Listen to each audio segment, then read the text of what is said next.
Bonjour, je suis heureux de vous présenter une semaine de découverte du département du Cantal, réalisée en septembre 2022. La première journée a été consacrée à une randonnée réalisée depuis Vic-sur-Cère, qui va nous faire découvrir le Puy-Marie, les villages de Salers et de Fontanges, la ville d'Aurillac. Nous sommes sur la route en direction du Puy-Marie.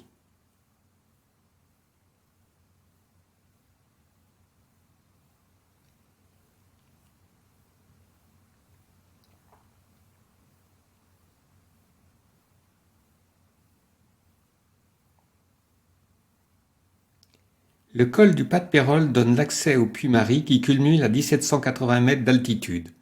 C'est le site naturel le plus visité d'Auvergne. 350 km de randonnée sont accessibles. Une belle descente nous amène au village de Salers, qui est connu pour sa race de vache, la Salers, et son fromage fermier réalisé à partir du lait cru et entier. Il est produit uniquement pendant la période de mise en herbage. L'église Saint-Mathieu, dont la construction a débuté à la fin du XVe siècle, abrite une magnifique mise au tombeau en pierre polychrome.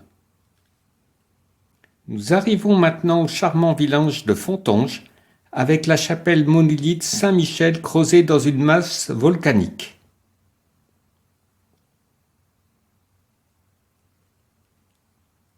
Sa rue principale,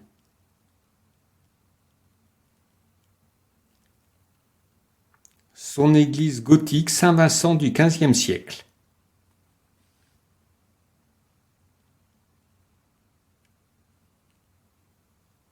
Nous nous dirigeons maintenant vers Aurillac.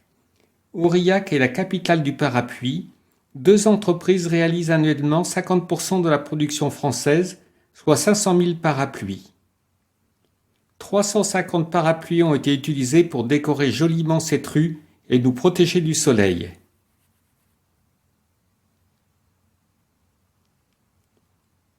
Départ de Saint-Jacques-des-Blats pour la 2e journée.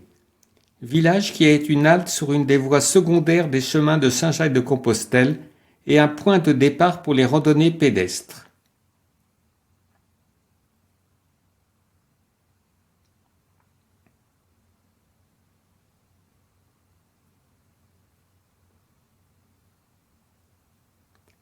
La station du Lorient est le plus grand domaine skiable du Massif central. Murat, cité médiévale avec ses maisons grises au toit de lauze, a été construite sur les flancs du rocher volcanique de Bonnevie. Celui-ci est surplombé par la statue de Notre-Dame de la Haute-Auvergne. Voici la chapelle Sainte-Reine d'Alise.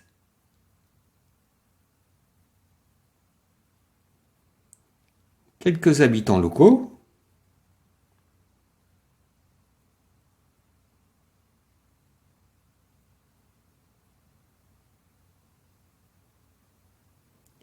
Retour sur Vic-sur-Cère avec toujours des paysages volcaniques.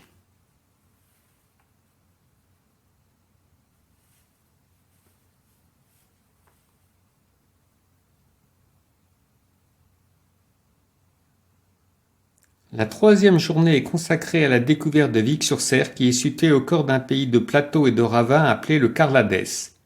Les princes de Monaco ont reçu le Carladès des mains de Louis XIII en 1641 avec le traité de Péronne, et ce afin de compenser la confiscation des terres monégasques enclavées en territoire espagnol. Ils le conservèrent jusqu'à la Révolution de 1789. Il existe encore aujourd'hui des liens forts entre le Carladès et la principauté de Monaco. Voici la maison du tribunal du bailliage. Certains condamnés étaient ensuite emmenés au rocher des Pendus que nous découvrirons plus tard.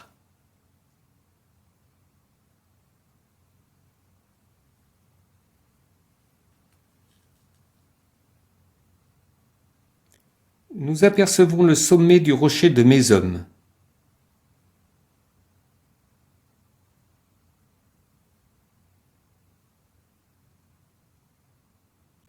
Depuis ce sommet, une belle vue sur Vic-sur-Cère et la vallée.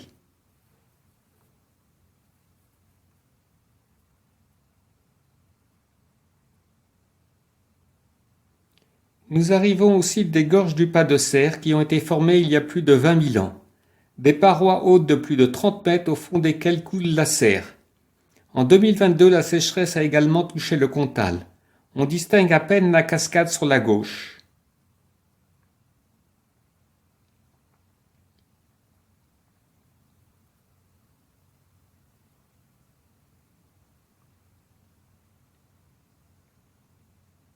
Au XIXe siècle, le thermalisme s'est développé avec la construction d'un établissement thermal, d'une ligne de chemin de fer et du Grand Hôtel. C'est maintenant une maison des eaux minérales et dans laquelle il est possible de goûter l'eau ferrugineuse bicarbonatée et gazeuse qui à l'époque était embouteillée et expédiée dans toute la France. La 4e journée est consacrée à une randonnée pédestre autour du puy Grioux avec de très belles vues sur le Puy-Marie et le plan du Comtal.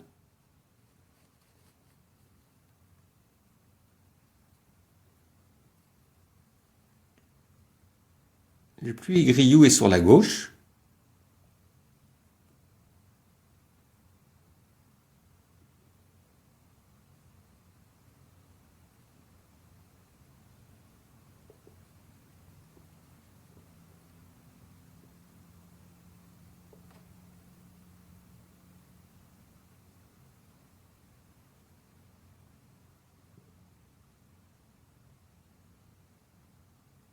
La 5e journée est dédiée à la visite de Saint-Flour et de ses environs.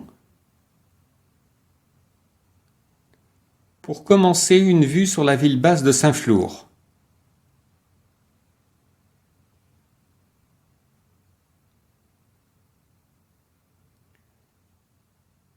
Nous allons maintenant visiter la ville haute, la cathédrale Saint-Pierre de style gothique achevée au milieu du XVe siècle, une fresque sur le purgatoire, le grand Christ en bois noir du XIIe siècle, à l'origine polychrome, puis noirci au XIXe siècle, le très beau mobilier contemporain.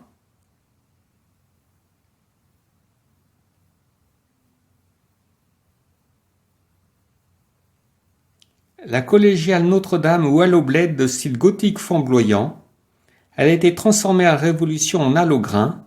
Restaurée à partir de 2005 avec ses vitraux contemporains, elle sert maintenant de lieu d'exposition l'été et de marché l'hiver.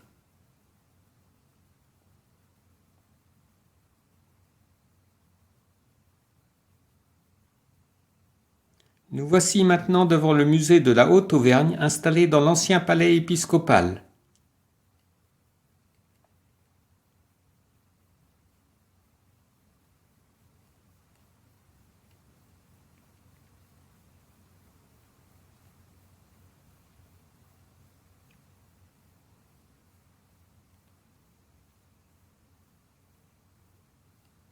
Trois tableaux représentant Saint-Flour.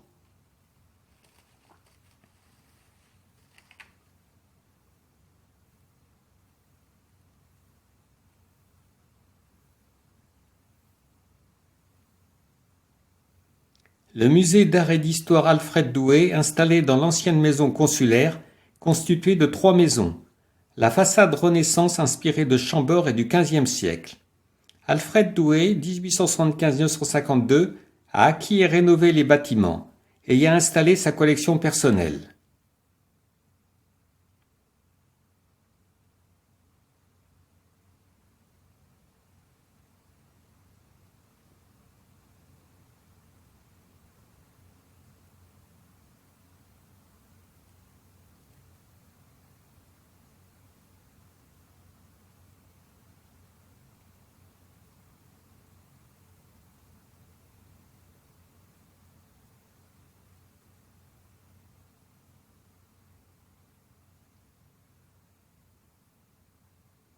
Nous quittons Saint-Flour pour admirer le viaduc de Garabit construit par Gustave Eiffel.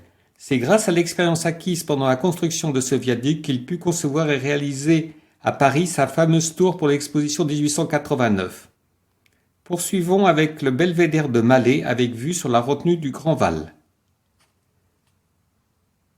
Pour terminer cette belle journée, voici les ruines du château d'Alleuz qui dominent de près de 30 mètres le plan d'eau formé par la retenue de Grand Val.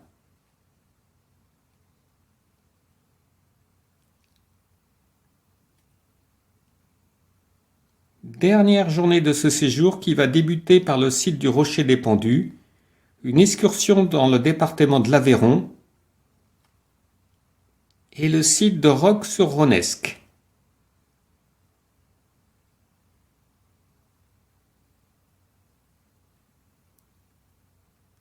Depuis le site du Rocher des Pendus, vue sur Vic-sur-Cère, les pendus devaient être visibles depuis le bourg.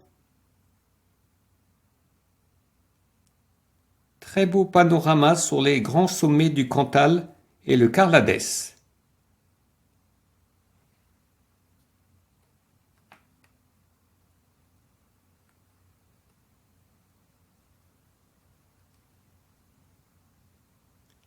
L'église romane de Joux sous Manjou est typiquement auvergnate, construite en pierre volcanique, toit en lauze et clocher à peigne. Nous quittons provisoirement le Cantal pour une excursion en Aveyron. L'église Saint-Saturnin et Saint-Antime située dans la commune de Bromas. Le petit village charmant d'Albinac qui fait toujours partie du Carladès.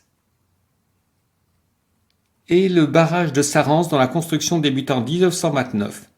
L'ensemble des travaux a été réalisé en très grande majorité par des travailleurs étrangers. Retour dans le Cantal avec le coup de cœur du voyage, le Roc de Ronesque qui a de plus la forme d'un cœur. La région fut recouverte de basaltes par les coulées issues des volcans du Cantal. L'érosion a fragmenté ces coulées, épargnant le Roc de Ronesque.